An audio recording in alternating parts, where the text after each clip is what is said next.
Hey guys, so in the last video we were looking at the local implementation of Git and version control. In this video we're going to talk about how you can create a remote repository, a repository that is hosted on somebody else's server or somebody else's computer by using GitHub. If you don't have an account on GitHub, so just go to github.com and you can just sign up to create an account. So let's just do this. Let's just sign up over here and we're getting the details. Just fill in your details, guys. Once you register and create a GitHub account, you get a page like this. And now what you're going to do is we're just going to go towards this icon over here, click on it, go to new repository, and you have to type in a repository name. So let's type in story. Okay, let's write some sort of description for it.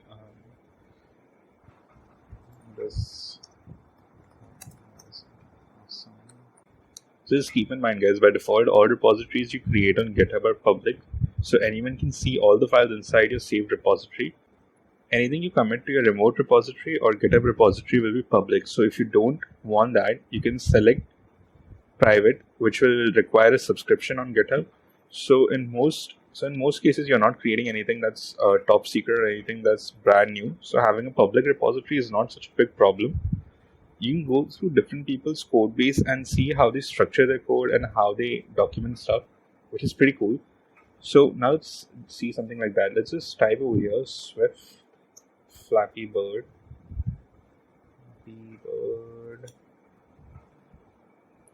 So let's just click on the very first one over here. And when you click on something over here, now you can just see the entire code implementation of this Flappy Bird, and you can run it on your simulator and also go through the entire code base and see how it was implemented, which is pretty cool.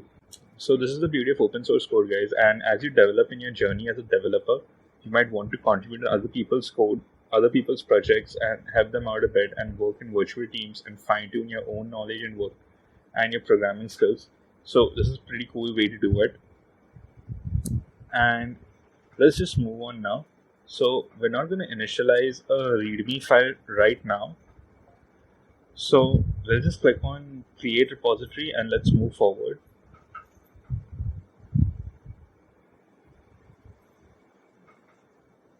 Okay, so now you can see that they're showing you two ways on which you can set up a GitHub repository.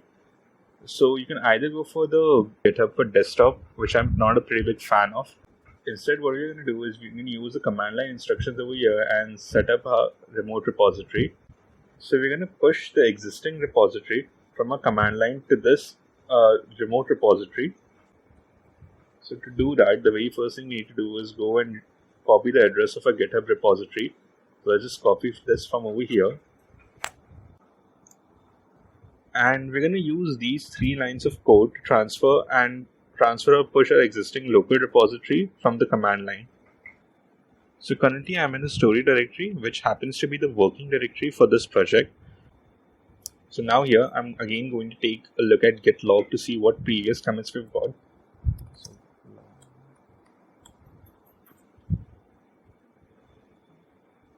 So you can see that we have 2 previous commits and I want to push both these commits onto GitHub. So to do that, the first thing to do is to create a remote. So it's telling my local Git repository that I have created a remote repository somewhere on the internet and I want to transfer all my commits over there. So the command we're going to use is git remote add origin. Remote add origin. Now origin is just the name of the remote repository. And theoretically, it can be anything you want it to be, but by convention, it's suggested you call it origin. So now we are going to paste the URL of a remote repository on GitHub. So paste. And let's press enter. So now that the remote is created, and now we can push our local repository to a remote repository, which is called the origin. So before that, what we need to do is now we need to create a branch. So let's just write this line of code over here, git branch -m main So what this line of code does is just creates a branch on your remote repository called main, and what this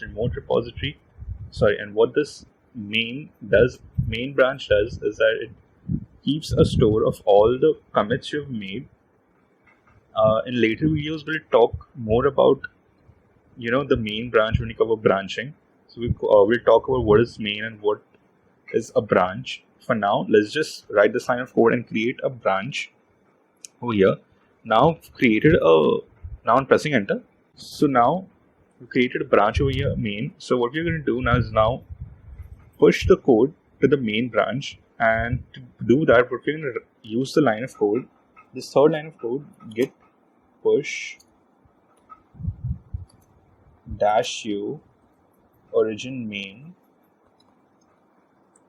So what this line does is that it pushes your local repository to your remote repository using the U flag or the U option, which links your remote and your local repository.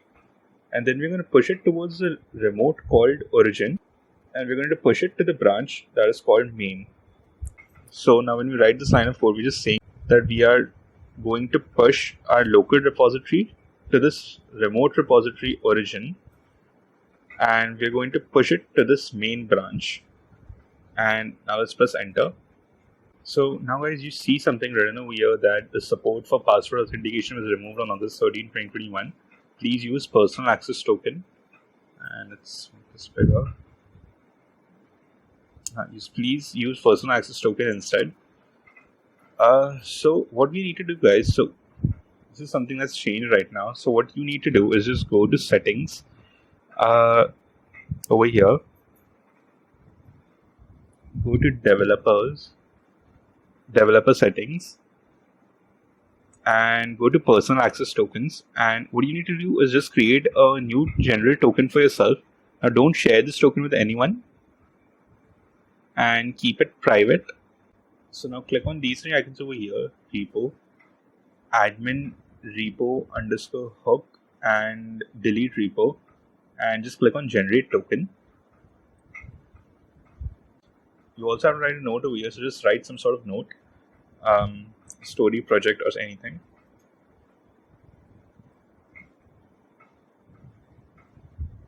And just go down and click on generate token. So when you generate this token, you'll get some sort of token over here like this. So don't show it to anyone. That's why my screen is blurred. Just copy it. Now copy it and go to your terminal over here, and write git push -u origin main one more time.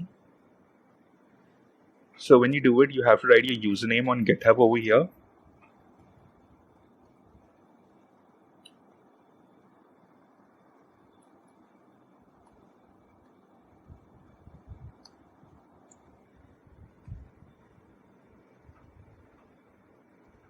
And now you have to write your password over here. So instead of the password, you have to paste the token you copied and paste it right over here and click OK. So, yep, on clicking OK, now there will be a little bit of work in the background because they're going to have to push your local repository to your remote repository on the GitHub servers. And depending on the size of your repository, this could take various amounts of time. Now, when you see this flashing thing over here, it indicates that your local repository is now pushed to the remote repository. And what you can just now do is go back to GitHub and refresh the same page over here. And once you refresh the page, you can see that all our files are now hosted on GitHub. And so now go to Insights and go to Networks over here. So now you can see that there are 2 commits made over here. Now, as and when, this is the first commit, I wrote my Aman, and this is the second commit, added story 2 and story 3. Now, as and when we add more commits, this line over here will keep on getting bigger. Now, this main written over here, it indicates that this is basically the head of the commit which we saw in the logs, which means that this is at the point where we are now in the code.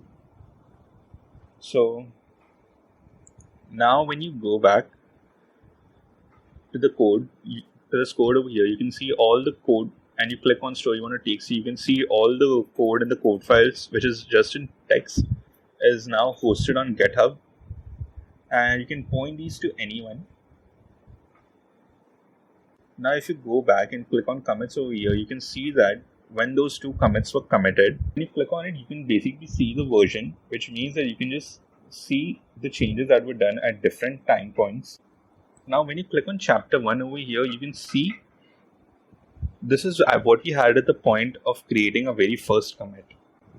So previously we discussed about having a working directory where we initialized Git, and this is the working directory where we initialize Git, and then we push it down to a staging area using the git add method, where we pick and choose files that we want to get committed.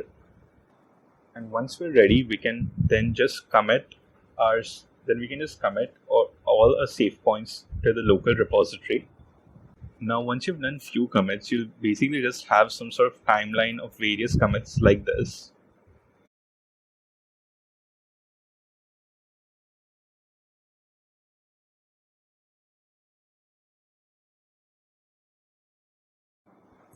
And this is called your main branch. So your main branch is basically just your main branch of save points, and it is sequential, and this is where your main progress is saved or committed. Now later on we introduce the concept of remote repositories. So remote repositories. So now one thing to keep in mind is that this local repository can run completely in parallel to this remote repository. You can check the differences between them, and you can also sync them or push things from your local repository to your remote repository. So in our case, the local repository is the .git folder in our story directory, and the remote repository is GitHub that hosts our code and also hosts the different changes or commits that we made. So now we have all these commits in our main branch in our local repository, and when we perform a git push, we're actually pushing. Now when we perform a git push over here, we're actually pushing all the commits with all the changes, all the versions we've done to the remote repository on GitHub. So it'll be the same thing, but it's just pushed on GitHub now with all the versions and save points. So that's what git push does.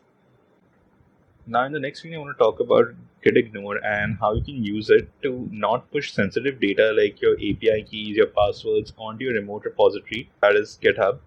So yeah guys, that's all for today's video. If you like the video, please do like, share and subscribe, and I'll see you guys in the next video. Thanks.